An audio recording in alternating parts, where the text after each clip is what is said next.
বাংলাদেশ ফুটবলে নতুন জাগরণ উঠেছে। ফুটবল প্রেমীদের প্রত্যাশাটাও এখন অনেক বড়। সিঙ্গাপুরকে হারিয়ে সাধারণ মানুষের সেই প্রত্যাশা পূরণ করতে চায় হামজা জামালরা। ঈদের দিন গোলরক্ষক মিতুল মারমার ভাই মারা গেছেন, সেই শোক বুকে চেপে রেখেছেন। তারপরও ক্যাম্প থেকে বাড়িতে যাননি।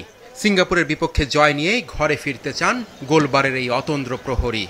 পরিবার বা প্রিয়জন যেই হারায়, এটাকে কেউ কিন্তু ওই জায়গাটা মেক ওভার করতে পারবে না, কখনোই না।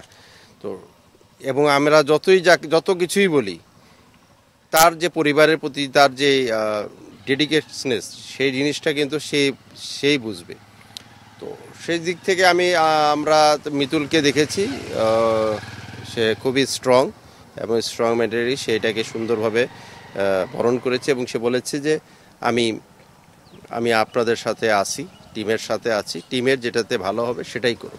আর এটা ওইটা না, কাপড় ধোয়ার একটাই সলিউশন, চাকা অল-ইন-ওয়ান। শমিত, হামজার ফাহমিদুলকে সিঙ্গাপুর ম্যাচে একসাথে মাঠে দেখা যেতে পারে। র্যাঙ্কিংয়ে সিঙ্গাপুর বাংলাদেশের চেয়ে এগিয়ে।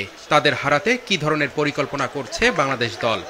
আমাদের আসলে ফোকাসটা রাখতে হবে আমাদের নিজেদের প্লেয়ারদের উপরই, যারা লাস্ট ম্যাচগুলো খেলেছে এবং সবাই কিন্তু ফর্মে আছে।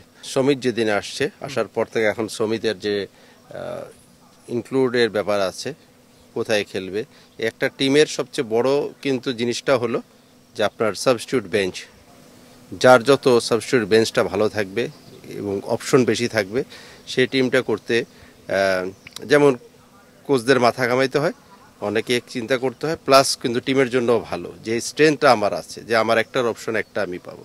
তো সেই দিক দিয়ে আমি চিন্তা করে কে খেললো সেটা এখন ফোকাস না দিয়ে আমাদের কারা আছে সেটার দিকে আমার আর টেকনিক্যাল সাইডগুলো যেহেতু আমাদের কোচিং স্টাফ যারা আছে তারা সম্পূর্ণভাবে সবাইকে পরখ করেছে এবং কোথায় কাকে নামাবে কি করবে সেটা সাজিয়েছে।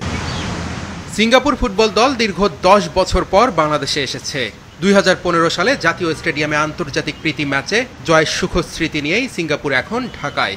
রাজধানীর উত্তরার আর্মড পুলিশ ব্যাটালিয়ন মাঠে প্রথম দিন ক্লোজ ডোর অনুশীলন করেছে অতিথি দল।